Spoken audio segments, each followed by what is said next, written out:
Exercise 8.1 का question number 6 है।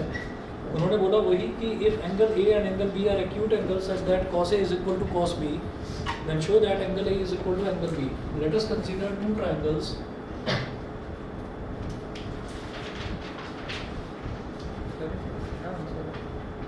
हाँ, सॉल्यूशन है इसका, solution.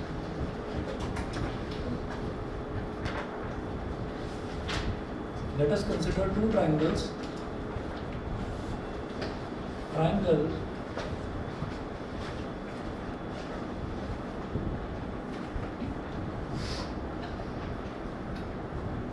PAQ and triangle RBS.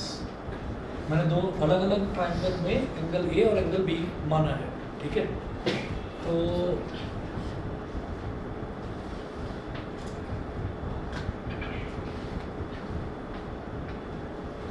ऐसे मान लीजिए PAQ, यहाँ पर Q पर राइट एंगल, और इसी तरह से इसको थोड़ा छोटा मान लो,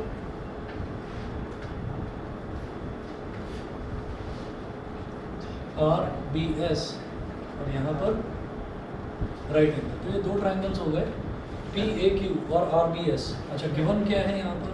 गिवन सर उसको छोटा क्यों मानना? क्योंकि सिमिलर है ना। सिमिलैरिटी में एक ट्रायंगल बड़ा और एक ट्रायंगल छोटा हो सकता है। कॉन्फ्लुएंसी में दोनों ट्रायंगल बिल्कुल एक जैसे दिखने वाले होने चाहिए, ठीक है। सिमिलैरिटी में एक छोटा एक बड़ा हो सकता है। तो given sine A, sorry cos A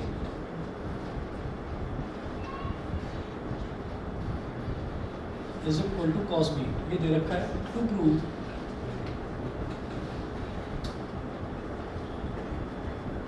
angle A is equal to angle B. तो एक तो ये दे रखा है कि कॉस ए कॉस बी के इक्वल है, ये दे रखा है, और इसको यूज़ करते हुए मुझे ये प्रूव करना है कि एंगल ए और एंगल बी ये दोनों के दोनों एक दूसरे के इक्वल होंगे, ठीक है। इसके बाद आप देखिएगा प्रोसीजर मेरे को वही फॉलो करना है। सबसे पहले हम क्या करेंगे, cos A is equal to cos B. अब जरा देखिएगा, यहाँ पर ये जो A है, यहाँ पर एंगल A माना जा रहा है और यहाँ पर एंगल B माना जा रहा है। तो A के सामने वाली side is your perpendicular, 90 degree के सामने वाली साइड इज हाइपोटेन्यूज, और जो बचा that is base. Similarly B के सामने वाली साइड इज परपेंडिकुलर, 90 के सामने वाली साइड इज हाइपोटेन्यूज, और जो बचा दैट इज योर बेस। अब कॉस क्या होता है? बेस अपॉन हाइपोटेन्यूज, ठीक। तो बेस अपॉन हाइपोटेन्यूज का मतलब क्या हो गया? AQ upon AP।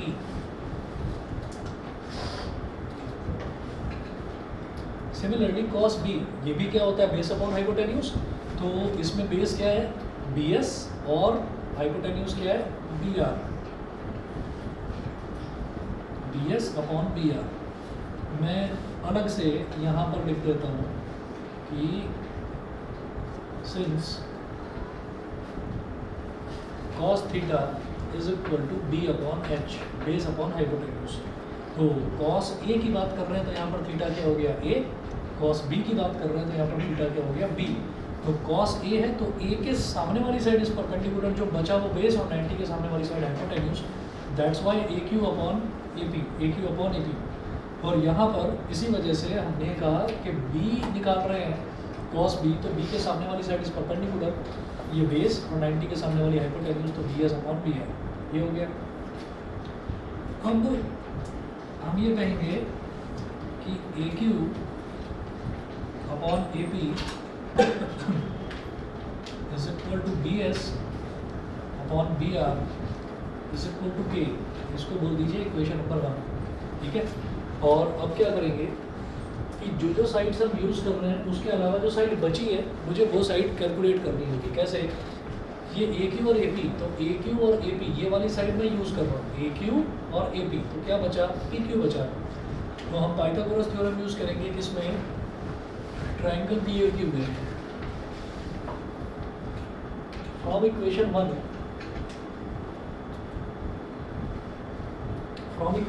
पहले इक्वेशन 1 की बात करते हैं। तो AQ upon AP is equal to K।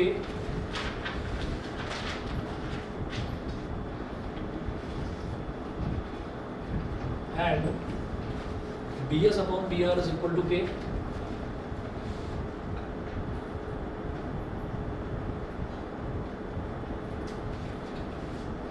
भाई दोनों को अलग अलग करके लिख लिया, A Q upon A P और B S upon B R दोनों इक्वल थे, तो दोनों को मैंने एक कांस्टेंट टर्म के बराबर मान लिया। ठीक है, तो A Q upon A P is equal to K है, तो A Q upon A P is equal to K, तो इस ए पी को इधर मल्टीप्लाई कर देंगे, तो ए क्यू क्या हो जाएगा K into A P. Similarly जब B S upon B R is equal to K है, तो बी एस क्या हो जाएगा के इंटू बी आर। ठीक, तो ये हमारे पास दो वैल्यूज आ गई। उसके बाद देखिएगा फिर मैं पाइथागोरस थ्योरम लगाता हूँ triangle B A Q, apply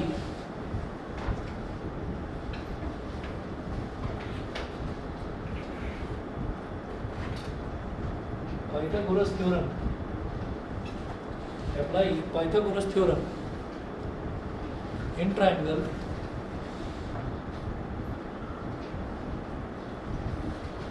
PAQ and triangle. एक बार PAQ में लगाना है और एक बार लगाना है RBS में। अब जब PAQ की बात करेंगे तो PAQ में क्या हो जाएगा, PQ square plus AQ square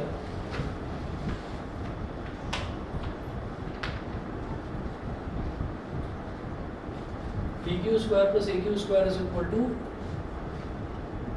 AP square. ठीक है, PQ स्क्वायर को एज इट इज छोड़ो, और ये जो AQ है, AQ क्या हो गया K इंटू ए पी, तो K इंटू ए पी का square is equal to A P square. तो PQ square plus K square A P square is equal to A P square. अब PQ square is equal to A P square minus K square A P square. तो PQ square is equal to A P square common ले लिया, तो bracket में क्या बचा 1 minus K square. तो जब पी क्यू निकालेंगे तो स्क्वायर रूट करना पड़ेगा, तो पी क्यू स्क्वायर का स्क्वायर रूट हो गया पी क्यू, और इधर ए पी स्क्वायर का स्क्वायर रूट ए पी हो गया, और ये हो गया under root 1 minus K square, under root 1 minus K square. तो this is my P Q, P Q की वैल्यू आ गई। फिर अब क्या करेंगे कि मैंने पी ए क्यू में तो लगा दिया पाइथागोरस थ्योरम, अब आर बी एस की बारी। तो आर बी एस में क्या होगा, R S square plus B S square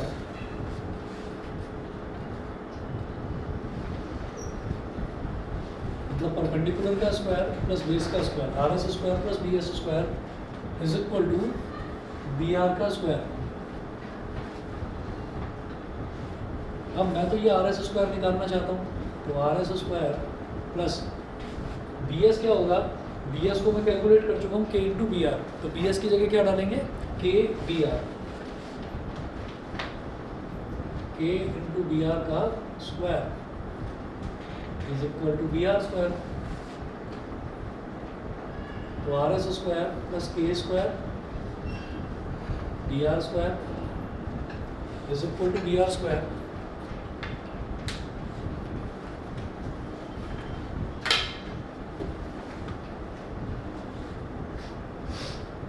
अब ये जो बी आर स्क्वायर वाला टर्म है इसको राइट हैंड साइड में ले जाओ,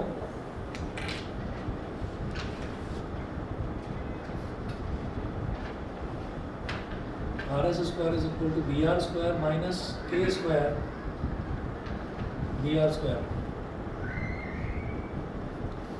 तो R S square is equal to B R square ले लिया कॉमन, तो ब्रैकेट में क्या बचा 1 माइनस के स्क्वायर।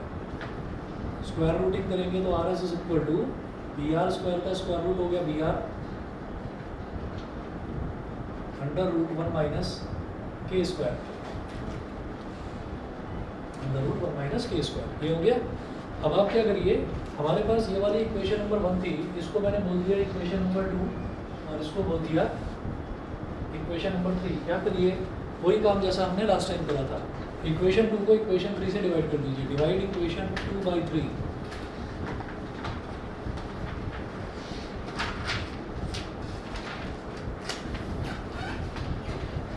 ये क्वेश्चन इतना इंपॉर्टेंट है, एनसीईआरटी का क्वेश्चन है और कई बार आया है बोर्ड एग्जाम्स में, कई बार आया है। तो इस क्वेश्चन को ढंग से कर लेना, और सेम टू सेम रटे रटाए स्टेप्स हैं, समझ रहे हैं, बिल्कुल सेम स्टेप्स हैं, इनको बिल्कुल इसी तरीके से आपको करना है। और जो इंटरनल आपके टेस्ट होंगे उसमें भी ज़रूर पूछेंगे टीचर ये, अगर टीचर ने कराया है तो, है ना। कई बार ऐसा भी होता है नहीं भी कराते लेकिन फिर भी पूछ लेते हैं, तो इसलिए कर लेना इनसे। ठीक, चलिए जी। तो इक्वेशन 2 को 3 से डिवाइड करना है, तो left hand side will get divided by left hand side यानी कि P Q upon R S, and right hand side will get divided by right hand side of equation number 3। तो A P into under root 1 minus K square upon B R into under root 1 minus K square. Under root 1 minus K square under root 1 minus K square cancel out हो गया, P Q upon R S is equal to A P upon B R. हाँ जी, इसको बोलिए equation number 4, P Q upon R S is equal to A P upon B R. अब मुझे क्या करना है कि पी क्यू और आर एस, ए पी और बी आर, तो ए पी इधर है बी आर इधर है, तो मैं इनकी इस वाले रेशो की हेल्प से A P upon B R निकाल दूंगा। समझ रहे हैं? हम क्या करेंगे, अब इक्वेशन 1 को दोबारा लेंगे। ये इक्वेशन 4 तक तो समझ में आ गया। जो बची हुई साइड थी इस ट्राइंगल की पी क्यू, वो निकाला। इस ट्राइंगल की बची हुई साइड क्या थी, आर एस, वो निकाला, और पी क्यू को आर एस से डिवाइड कर दिया। ठीक है, तो रिजल्ट आ रहा है A P upon B R. अब लिखेंगे दोबारा फ्रॉम इक्वेशन 1, फ्रॉम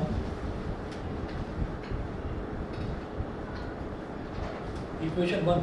इक्वेशन 1 में क्या है, A Q upon A P is equal to B S upon B R. A Q upon A P is equal to B S upon B R. A Q upon A P ये हो गया। अच्छा, मेरे दिमाग में ये है कि मुझे तो A P upon B R चाहिए, तो आप क्या करें, क्रॉस मल्टीप्लिकेशन करिए। A P will get multiplied by B S and A Q will get multiplied by B R. तो A P into B S is equal to A Q into B R, ये हो गया। हाँ, cross multiplication. उसके बाद देखिएगा, मैं ये बिठा रहा हूँ इधर से,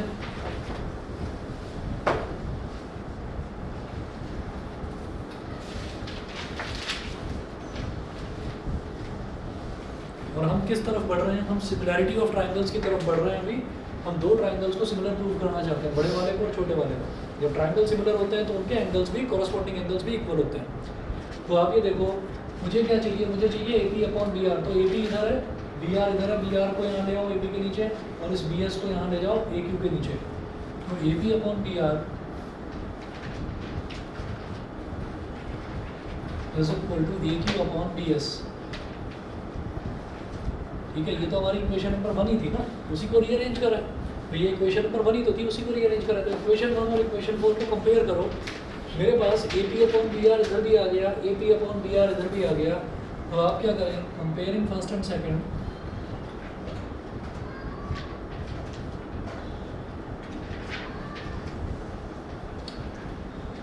first and fourth, sorry, comparing first and fourth. तो A P upon B R एक तो P Q upon R S के इक्वल है, तो लिखिएगा P Q upon R S, A Q और B S, A Q upon B S, और A P upon B R. देखिए, A P upon B R ही P Q upon R S के equal था, A P upon B R ही A Q upon B S के equal था। तो जब A P upon B R इसके भी इक्वल है और A P upon B R इसके भी इक्वल है, तो P Q upon R S और A Q upon B S, P Q upon R S और A Q upon B S equal हो गए। और ये दोनों A P upon B R के इक्वल है, तो तीनों इक्वल हो गए कि नहीं हो गए भाई। ए बी के इक्वल है, बी सी के इक्वल है, तो A is equal to B is equal to C लिख सकते हैं। यहाँ से क्या होगा, आप ये देखिएगा, ये P Q upon R S, तो P Q upon R S corresponding side हो गई पहली वाली। दूसरा A Q upon B S, तो A Q upon B S ये रेशो, और तीसरी side A P upon B R, तो सबका रेशो इक्वल है। तो आप क्या कहेंगे, by triple S similarity criteria, ये सिमिलैरिटी क्राइटेरिया वाले पूरी ट्रिग्नोमेट्री में केवल यही 2 क्वेश्चंस हैं, एक कल करवाया था, एक हम आज कर रहे हैं, दोनों इंपॉर्टेंट हैं। उसके अलावा कहीं सिमिलैरिटी ट्राइंगल्स की यूज़ नहीं होगी, तो ये ध्यान रखना, मैं कई बार बता चुका हूँ, इंपॉर्टेंट है। By triple S similarity criteria, triangle P Q A is similar to triangle RSB. Triangle RSB, it implies that angle A, यहाँ पर अल्फाबेट A देखिए कौन सी पोजीशन पर है, थर्ड पर, और यहाँ B कौन सी पोजीशन पर है, थर्ड पर। तो यानी कि कॉरेस्पॉन्डिंग पोजीशंस यही होती हैं। तो थर्ड पोजीशन पर इधर A है, इधर थर्ड पोजीशन पर B है, तो इसका मतलब angle A is equal to angle B।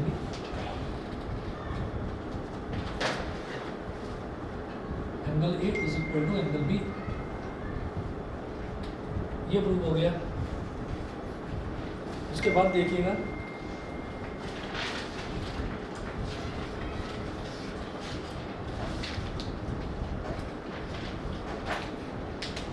Question number 7, 8, 9, 10 कर लेंगे अपने आप। हाँ एक काम करता हूँ, 9th वाला मैं कराता हूँ। 9th वाले का एक पार्ट कराऊंगा, बाकी का दूसरा पार्ट आप करना, और 10th वाला कराता हूँ। क्वेश्चन नंबर 9 का 9 देखिए पहले क्या है सर।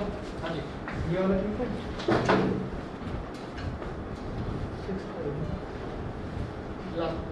देखिए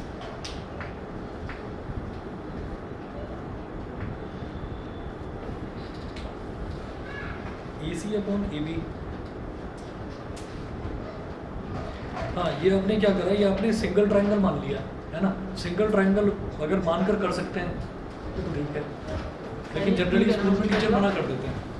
वो मना कर देते हैं, स्कूल में टीचर्स जनरली मना कर देते हैं। उसका रीज़न ये है कि NCERT में जो इसका सॉल्यूशन है वो दे रखा है 2 अलग अलग ट्रायंगल्स मान में, तो इस वजह से वो मना कर सकते हैं। आप एक बार पूछ लेते। गलत माना जाएगा। हाँ, गलत माना जाएगा। गलत तो बिल्कुल नहीं है, तो बिल्कुल सही है, तो बिल्कुल सही। लेकिन टीचर्स मना कर सकते हैं, वो कह सकते हैं कि भाई आपको सिमिलरिटी ऑफ ट्रायंगल यूज़ करके ही करना है। अब यहाँ पर 2 ट्रायंगल आपने लिए ही नहीं, एक ही ट्रायंगल ले लिया, फिर तो वो हो जाएगा, है ना। क्योंकि इसमें ये है कि जब हम एक ट्रायंगल ले लेंगे ना, तो एक ट्रायंगल लेने का मतलब ये है कि फिर वो दोनों एंगल इक्वल, वो हमेशा एक ही केस बनेगा। दोनों एंगल क्या होंगे, 45 45 ही होंगे, फिर वो और कुछ नहीं हो सकता। तो इस वजह से टीचर कह सकते हैं कि आपको ये नहीं करना, अलग अलग ट्रायंगल। ये मेथड करोगे तो कोई नहीं काट सकता, नंबर बिल्कुल 100% सही है मेथड, ठीक है। चलिए जी, इसके बाद देखिएगा, मैं आपको इसी एक्सरसाइज का क्वेश्चन नंबर 9 बता रहा हूँ, इम्पोर्टेंट है, और क्वेश्चन नंबर 10 बाकी भी आप लोग करिएगा खुद से।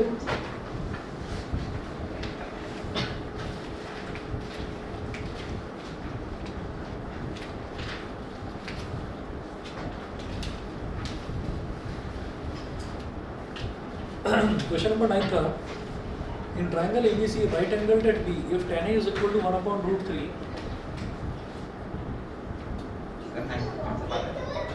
अभी तो पहले लिख रहा हूँ, तो 9th में फिगर से हूँ, लेकिन पार्ट 2 अलग है, बताऊंगा। पहले 9th की फिगर देखिएगा। इन्होंने बोला in triangle ABC right angled eight B, तो ट्रायंगल है ABC ABC, it is right angled eight B, मतलब B पॉइंट पर 90 डिग्री का एंगल बन रहा है। It is right angled eight B if tan A is equal to 1/√3,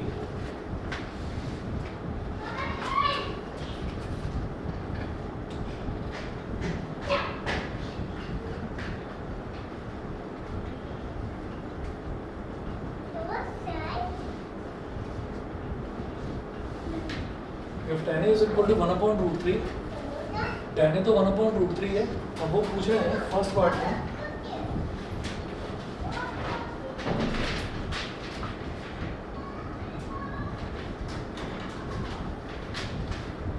sin A cos C plus cos A sin C।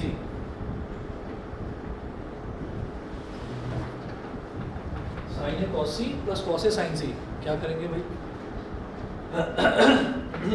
ये तो tan A दे रखा है, ये तो tan A है, इसका मतलब क्या है कि ये तो परपेंडिकुलर हो गया, एंगल ये है ना, ठीक है। तो इसके सामने वाली साइड परपेंडिकुलर, जो बची वो बेस, क्योंकि 90 के सामने वाली फिक्स होती है हाइपोटेन्यूज, ठीक। तो अब आप इसके सॉल्यूशन में देखिएगा,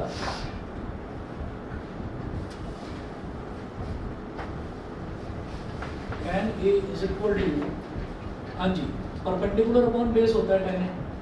अभी परपेंडिकुलर कितना है BC और बेस कितना है AB, तो देखो BC upon AB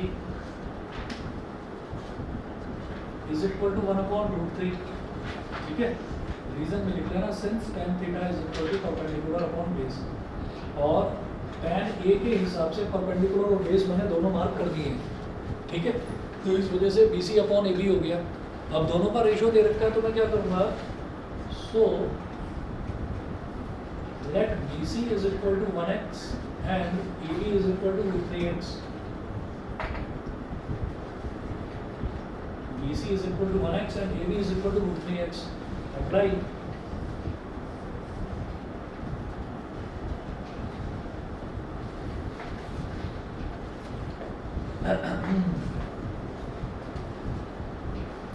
Apply Pythagoras theorem in triangle ABC. तो परपेंडिकुलर का स्क्वायर प्लस बेस का square is equal to hypotenuse का स्क्वायर, क्या हो जाएगा, AB का स्क्वायर प्लस BC का square is equal to AC का स्क्वायर। AB का स्क्वायर प्लस BC का square is equal to AC का स्क्वायर। हाँ जी, तो AB क्या है, AB है √3x, √3x का स्क्वायर प्लस BC क्या है 1x का square is equal to AC square. ये हो गया।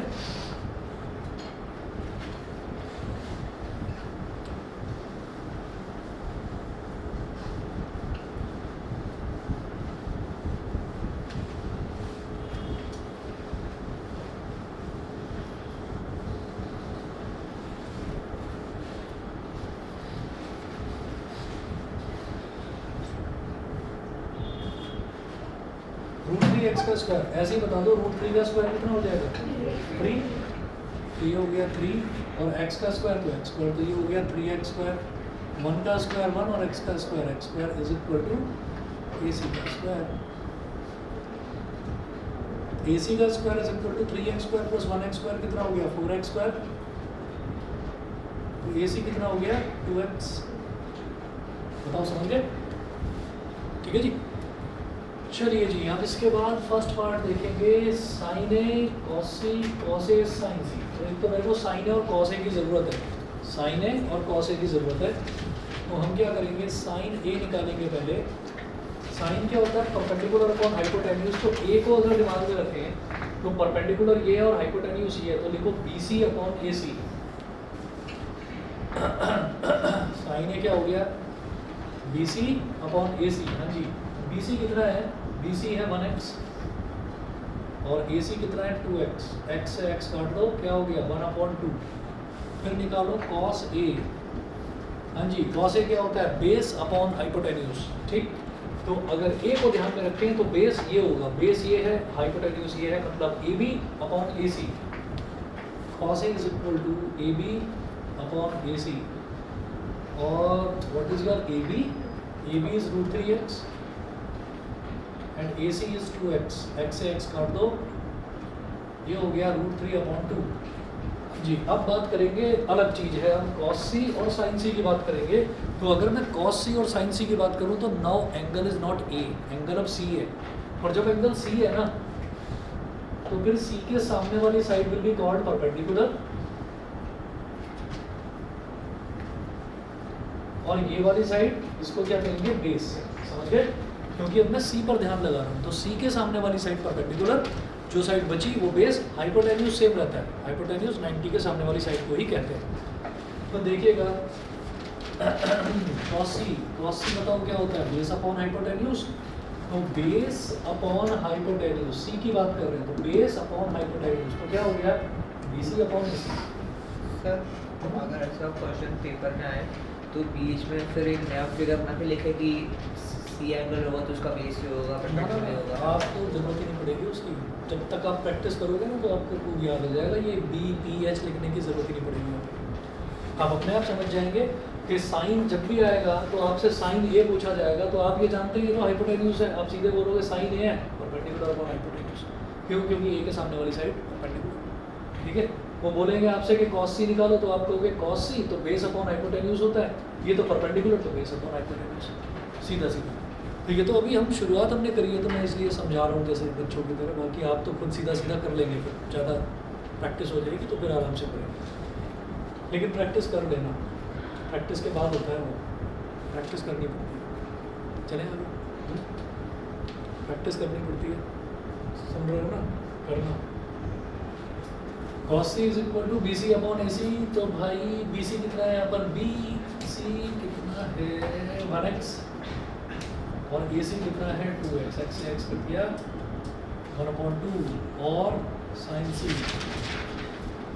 साइन सी क्या हो जाएगा, साइन सी, तो सी के सामने वाला परपेंडिकुलर अपॉन हाइपोटेन्यूज, तो ए बी अपॉन ए सी,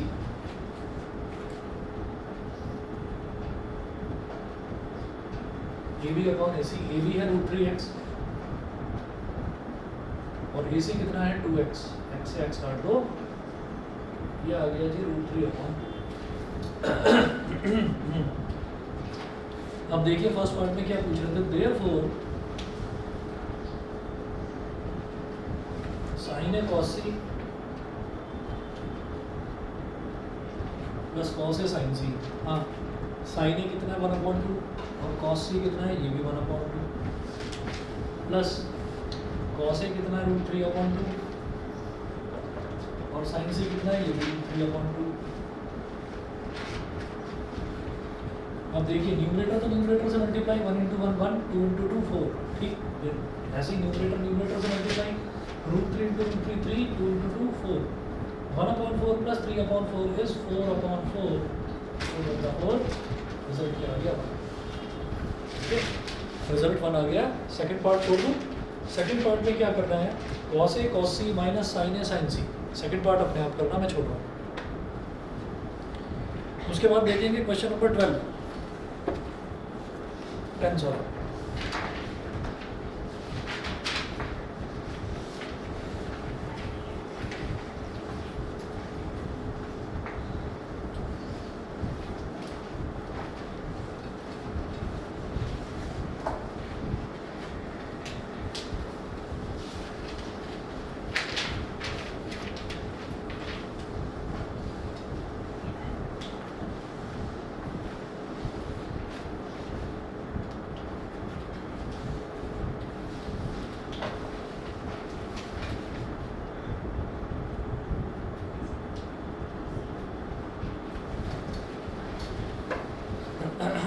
ये बोल रहे हैं क्वेश्चन नंबर 10 में है, in triangle P Q R right angled at Q, P R plus Q R is equal to 25 centimetre and P Q is equal to 5 centimetre. तो क्या करेंगे, triangle P Q are बनाओ, क्या बोला इन्होंने, in triangle P Q R right angled at Q,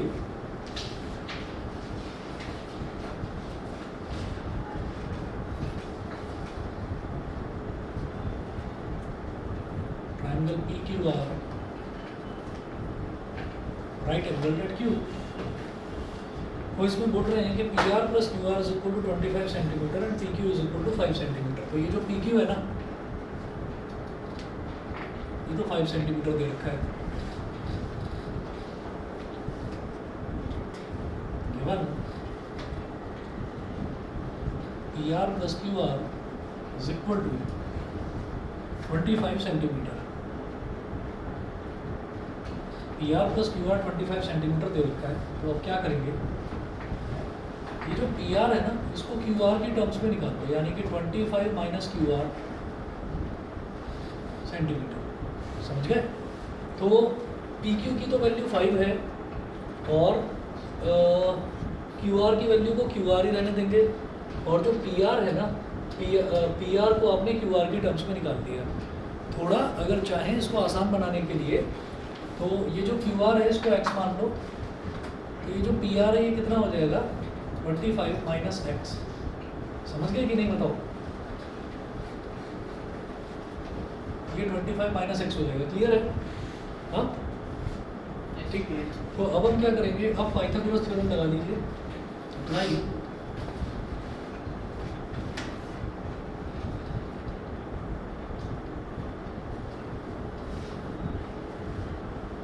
apply Pythagoras theorem. अच्छा, और इसके बाद में ये पूछ रहे हैं कि साइन पी कॉस पी और टैन पी ये बताना है, साइन पी कॉस पी और टैन पी। तो खैर पहले ये निकालते हैं, तीनों वैल्यूज निकालेंगे पहले। तो पाइथागोरस थ्योरम अगर हमने लगाया तो P R square is equal to P Q square plus Q R square, यार ये पी आर कितना है 25 माइनस एक्स का स्क्वायर और पी क्यू कितना है 5 का स्क्वायर और क्यू आर कितना है एक्स का स्क्वायर। तो ए माइनस बी का होल स्क्वायर क्या हो जाएगा ए का स्क्वायर प्लस बी का square minus 2 into A into B is equal to इधर 5 का स्क्वायर हो जाएगा बेटा 25 और x का स्क्वायर हो जाएगा x स्क्वायर। 25 का स्क्वायर होता है 625 प्लस x का square minus 50x is equal to 25 plus x square. इधर भी प्लस एक्स स्क्वायर और इधर भी प्लस एक्स स्क्वायर पूरी तरह से कैंसिल हो गया। फिर क्या करिए इस 25 को इधर ले आओ और माइनस 50x को उधर ले जाओ तो 625 minus 25 is equal two plus का 50x। तो 50x इज इक्वल टू कितना हो गया 625 माइनस 25 मतलब 600। 0 से 0 कट गया और 5 12 60 तो x की वैल्यू आ गई 12 सेंटीमीटर।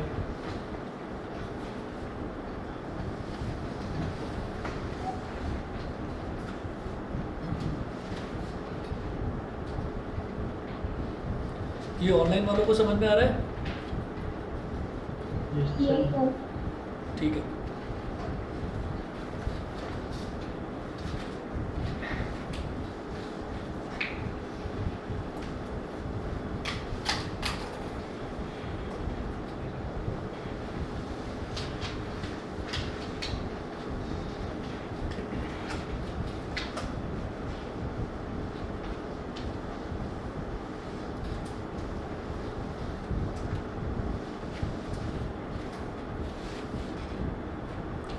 देखिएगा x की वैल्यू आ गई 12 सेंटीमीटर।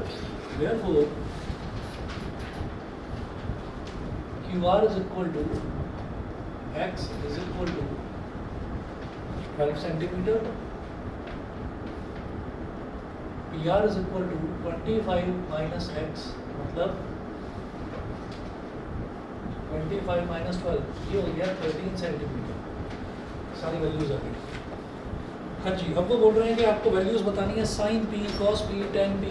तो इसका मतलब पी जो है ये एंगल है तो इसके सामने वाला परपेंडिकुलर जो बचा वो बेस और 90 के सामने वाला हाइपोटेन्यूज होता ही है। ठीक है, तो साइन पी बताओ क्या हो जाएगा परपेंडिकुलर अपॉन हाइपोटेन्यूज होता है तो Q R upon P R. Q R है 12 और पी आर है 13। ऐसे ही कॉस पी क्या होता है बेस अपॉन हाइपोटेन्यूज। तो एंगल क्या है पी तो पी के सामने वाला जो है वो परपेंडिकुलर जो बचा वो बेस। तो ये बेस कितना हो गया पी क्यू और हाइपोटेन्यूज हो गया P R. P Q upon P R.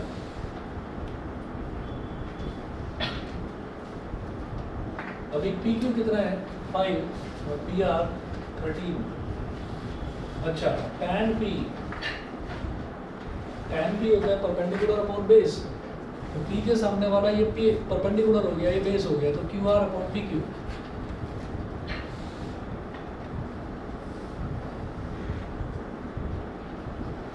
P Q कितना है 5। पी की वैल्यू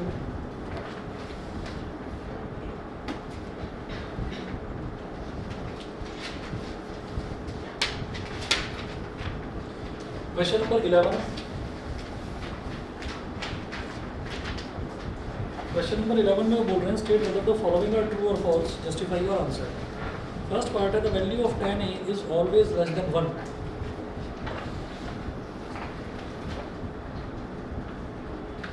लिखिएगा फॉल्स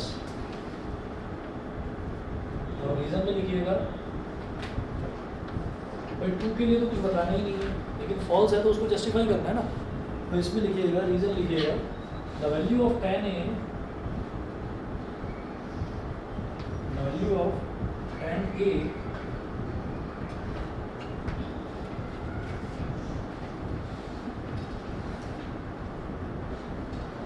varies from 0 to इसको जानते हैं क्या कहते हैं इन्फिनिटी। 0 से इन्फिनिटी तक। अब ये कैसे वेरी करता है ऐसे वो मैं बताऊंगा आपको। अभी थोड़ी देर रुकिए आप। पहले इसके 4-5 जितने भी पार्ट्स हैं ये करते हैं। सेकंड पार्ट है सेकेंड पार्ट है sec A is equal to 12/5 for some value of angle A.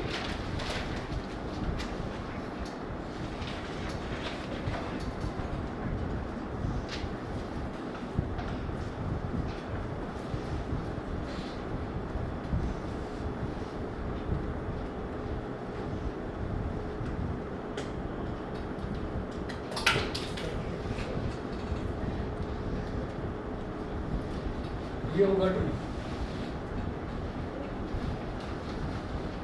ये 2 होगा। थर्ड पार्ट, अभी ये सारे पार्ट्स आपको ना समझ में आएंगे, थोड़ी देर रुक जाइए बस, पहले फिलहाल सिर्फ नोट करिए। थर्ड पार्ट है cos A is the abbreviation used for the cosecant of angle A, इसको भी लिखो 2।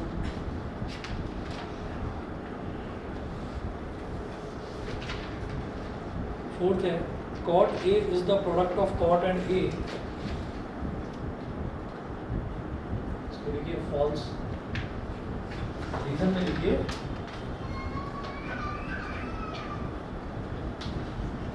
it is, वो बोल रहे हैं cot A, it is cotangent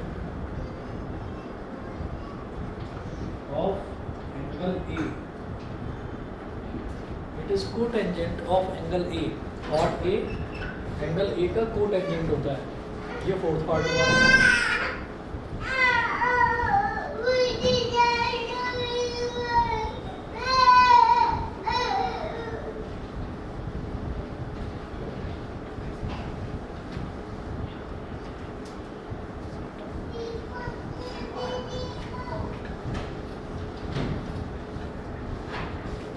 fifth part देखिएगा, फिफ्थ पार्ट है sin theta is equal to 4/3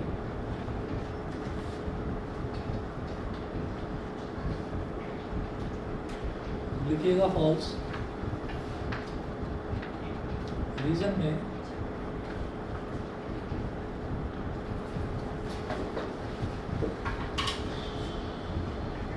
the value of sin theta varies from -1 to +1। अभी सिर्फ इतना लिखो। अब मैं इन सबको समझाता हूँ कि ऐसा क्यों है, वो देखते हैं जरा।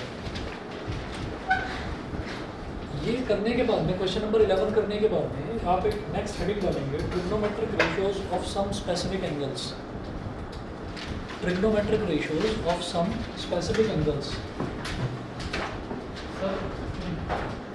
सर वो ऑनलाइन में जब कुछ इनका थर्ड पार्ट कौन से होता है क्या ऑनलाइन में? थर्ड पार्ट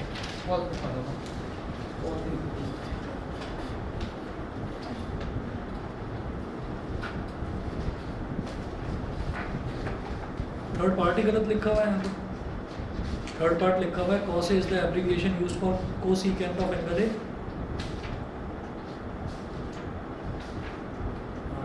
सही है, सही है, सही है, cosine, cosine. Third part false लिखिए, फॉल्स। इसके रीजन में लिखें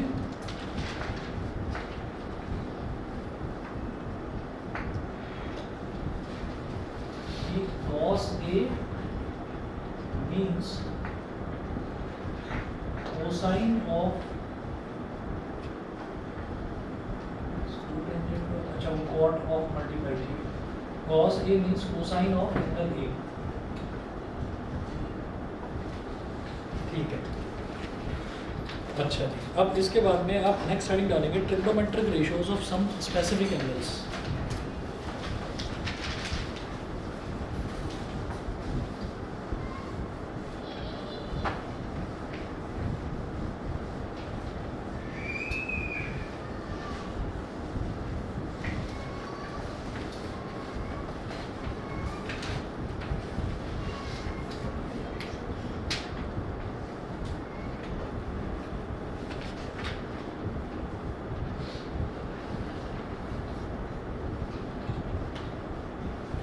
Trigonometric ratios of some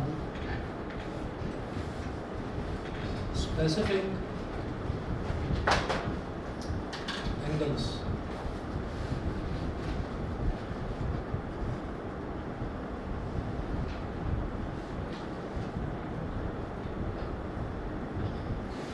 trigonometric ratios of some specific angles. इसमें ना एक टेबल बनाएंगे आप, यहाँ पर लिखेंगे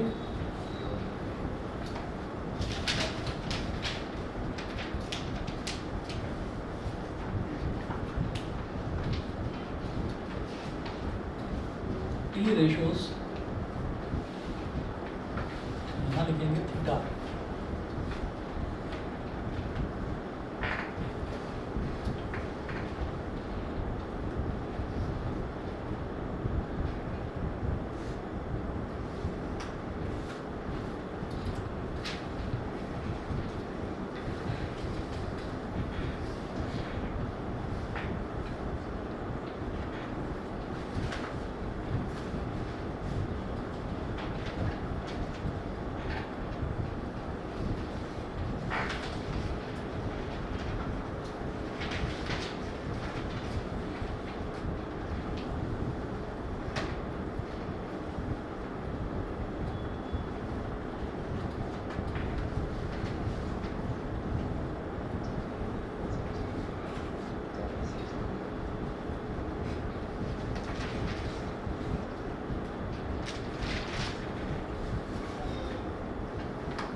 टी रेशियोज का मतलब होता है ट्रिग्नोमेट्रिक रेशियोज।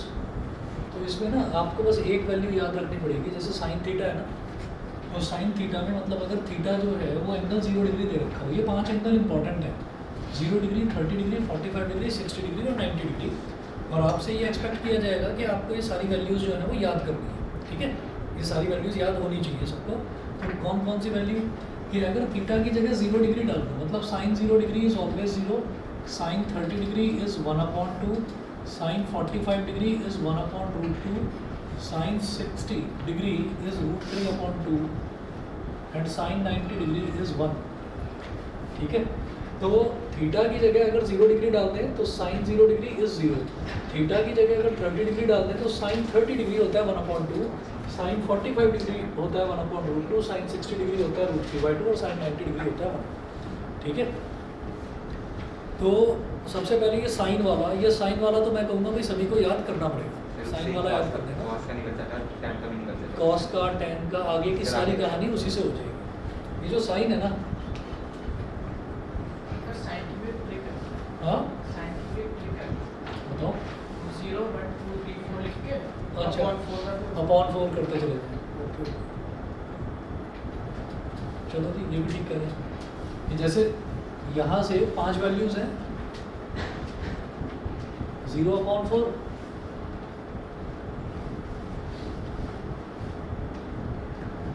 2/4,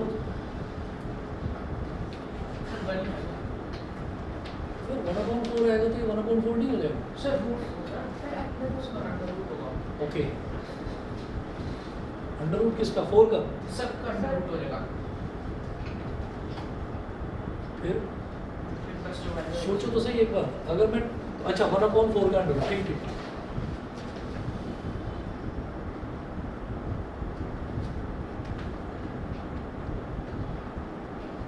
तो सही है, ये तो मुझे पता ही नहीं था।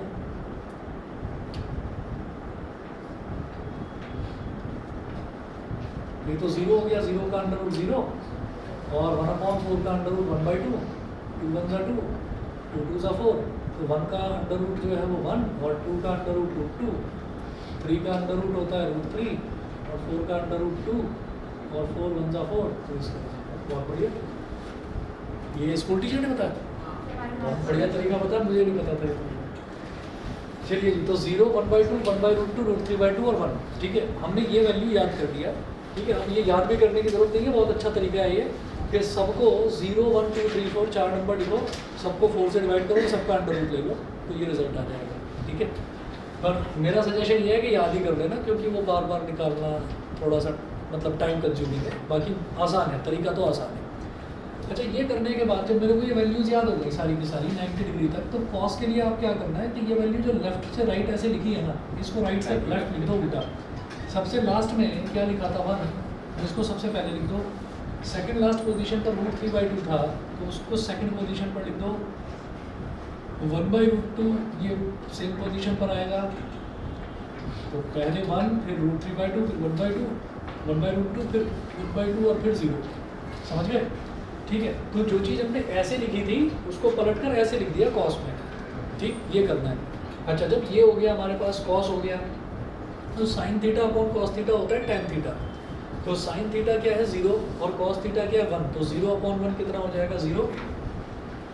1/2 अपॉन √3/2, तो आप ये देखो कि 1/2 है डिवाइड बाई √3/2 है, तो ये क्या हो जाएगा 1/2 मल्टीप्लाइड बाई 2/√3, तो 2 से 2 कट गया। ठीक है, इसका एक शॉर्टकट तरीका ये होता है कि जब भी एक रैशनल नंबर को दूसरे रैशनल नंबर से डिवाइड करते हैं, हालांकि माना कि ये वाला रैशनल नहीं है, रैशनल का मतलब बस ये समझो जिसमें न्यूमरेटर अपॉन डिनोमिनेटर है, ऐसा बता रहा हूँ इसमें और कुछ नहीं। 1/2 डिवाइडेड बाई √3/2, तो अगर दोनों के डिनोमिनेटर सेम है तो डिनोमिनेटर सीधा सीधा काट दो, ऊपर क्या बचा था नीचे बचा √3, तो 1/√3 आ गया। इसको इससे डिवाइड करा तो 1/√3 आ गया। 1/√2 को 1/√2 से डिवाइड करेंगे तो 1 आ जाएगा, दोनों सेम वैल्यूज हैं। √3/2 को 1/2 से डिवाइड करेंगे तो दोनों का डिनोमिनेटर 2 है, √3/1 यानी कि √3 आ जाएगा। अच्छा, 1 को 0 से डिवाइड करेंगे तो क्या आएगा, 1 को 0 से डिवाइड करेंगे तो क्या आएगा 1/0 क्या होता है not defined. Not defined. 1/0 not defined होता है। एक ही बच्चा पढ़ रहा है मुझे लग रहा है। चलिए जी, ठीक है। 1/0 नॉट डिफाइंड, नॉट डिफाइंड बोल दो उसको या फिर इन्फिनिटी बोल दो। लेटा हुआ 8, समझ गए, सीधा 8 होता है, लेटा हुआ 8। ठीक। अच्छा, अब जो साइन थीटा है, साइन थीटा और कॉस थीटा ये एक दूसरे के उल्टे होते हैं। उल्टे मतलब रेसिप्रोकल होते हैं। ठीक है, साइन थीटा और कॉसेक थीटा एक दूसरे के रेसिप्रोकल होते हैं। तो अगर कहीं पर 0 लिखा हुआ है तो 0 का मतलब क्या है 0/1। 0 का मतलब क्या है 0/1। कोई भी चीज़ लिखी हुई है तो उसके नीचे डिनोमिनेटर को 1 तो लगा सकते हैं ना। ठीक है, और 1/0 क्या हो जाएगा नॉट डिफाइंड। ठीक, ऐसे ही 1/2 का रेसिप्रोकल 2/1 यानी कि 2। 1/√2 का रेसिप्रोकल √2/1 मतलब √2। √3/2 का रेसिप्रोकल 2/√3, और 1 का मतलब क्या है 1/1, और 1/1 का रेसिप्रोकल भी 1/1 यानी कि 1। हाँ, जिनमें नीचे रैशनल नंबर है, रैशनल वगैरह ना वो छोड़ो। ठीक, अब इसके बाद देखिए कॉस थीटा है, कॉस थीटा का और सेक थीटा का भी यही रिलेशन है, एक दूसरे के उल्टे हैं ये।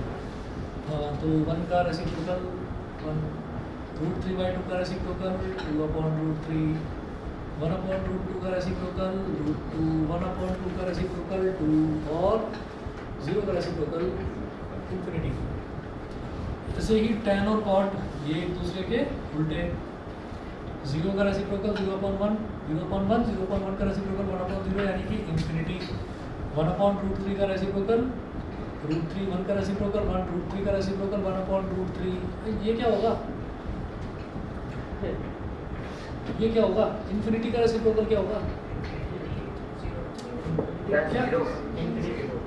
मुझे लग रहा है लड़का एक ही पढ़ रहा है, आज कोई पढ़ नहीं रहा ढंग से। चलिए जी, बहुत बढ़िया। देखिए, इन्फिनिटी का रेसिप्रोकल 0 कैसे हुआ, मैंने तो 0 बताया था, मैंने ध्यान नहीं दिया, मुझे लगा उधर से पार्थ की आवाज़ आई। चलिए जी, तो 1/0 को ही तो हमने इन्फिनिटी बोला था। 1/0 का रेसिप्रोकल क्या हो जाएगा 0/1, 0/1 मतलब 0। ठीक है, ये हो गया। तो टेबल तो याद हो जाएगी। अब इस पर आ जाते हैं, ये जो हमने देखा था क्वेश्चन नंबर 11 का फर्स्ट पार्ट क्या था, the value of tan A is always less than 1। The value of tan A is always less than 1 गलत है। क्यों गलत है, हमने बोला the value of tan A varies from 0 to infinity. हम देख रहे हैं tan थीटा की वैल्यू 0 से बढ़ते बढ़ते इन्फिनिटी तक हो रही है। इन्फिनिटी पता है क्या होता है, इन्फिनिटी होता है बहुत बड़ी वैल्यू, एक इतनी बड़ी वैल्यू जिसको हम डिफाइन ही नहीं कर सकते, ठीक है। तो इसलिए उसको इन्फिनिटी या नॉट डिफाइंड बोल देते हैं। इन्फिनिटी को हिंदी में क्या बोलते हैं पता है? इसको पॉकेट में रख लो यार, तब तो टाइम में हुआ नहीं, मोबाइल पहले निकल गया। मोबाइल मेरा हर मुसीबत का साथी, मेरा दोस्त। इन्फिनिटी को हिंदी में क्या बोलते हैं? अनंत। अनंत का मतलब क्या होता है? जैसे कि जो खत्म ही ना हो, यानी कि इतनी बड़ी वैल्यू। तो वो 0 से लेकर इन्फिनिटी तक जाता है। तो वो बोल रहे थे कि tan a की वैल्यू 1 से छोटी छोटी होगी, जो कि गलत है, जो कि गलत है। सेकंड ट्रू है, कैसे? हाँ जी बोलिए, बोलो। हाँ बोलो। सर अगर इन एंगल्स के अलावा कोई और एंगल है तो वो कैसे फाइंड होगा? वो 11th क्लास में करेंगे, उसकी ज़रूरत यहाँ पर है ही नहीं। 11th में ज़रूर करेंगे, 11th में तो cos 1000 तक भी कैलकुलेट करोगे आप, ठीक है। उसका एक तरीका होता है, फॉर्मूला होता है, उसकी अभी ज़रूरत नहीं है 10th में। उसके बाद देखिएगा, दोबारा बोलो क्या? Sir sine theta divided by जो एंगल है वो ये तो अरे नहीं, मैं बताऊँगा, वो अलग कहानी है, अभी उसमें मत जाओ ना, अभी पहले यही कर लो, यही संभाले नहीं समझेंगे तुमसे, है ना, आगे का सोच रहे हो।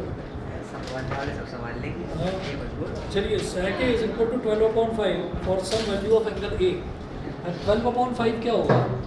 जहाँ भी कभी कोई रैशनल नंबर दे रखा होता है और न्यूमरेटर डिनोमिनेटर से बड़ा होता है, न्यूमरेटर बड़ा होता है, तो वो वैल्यू 1 से ज़्यादा आएगी। और मैं ये देख रहा हूँ कि क्या sec 1 से ज़्यादा आएगा? हम ये कहेंगे हाँ sec 1 से ज़्यादा आएगा। क्यों? क्योंकि sec इन्फिनिटी तक जा रहा है। 1 के बाद 1 से बड़ी वैल्यू है ये 2/√3, √2 ये 1.414 होता है, 2 और बड़ी वैल्यू और इन्फिनिटी, यानी कि sec आपका 1 से बढ़ते बढ़ते कहाँ तक जा रहा है? इन्फिनिटी तक जा रहा है। तो इसका मतलब 12/5 लिखा हुआ है, तो 12/5 इज कितना? 2.4, 2.4, तो 2.4 है, यानी कि 2 से बड़ी वैल्यू आएगी। हम तो कुछ स्पेसिफिक एंगल कर रहे हैं ना, ये 60 डिग्री 90 डिग्री, तो 60 और 90 के बीच में कोई वैल्यू होगी जो 2.4 आएगी, क्योंकि ये 1 से बढ़ते बढ़ते इन्फिनिटी तक जा रहा है।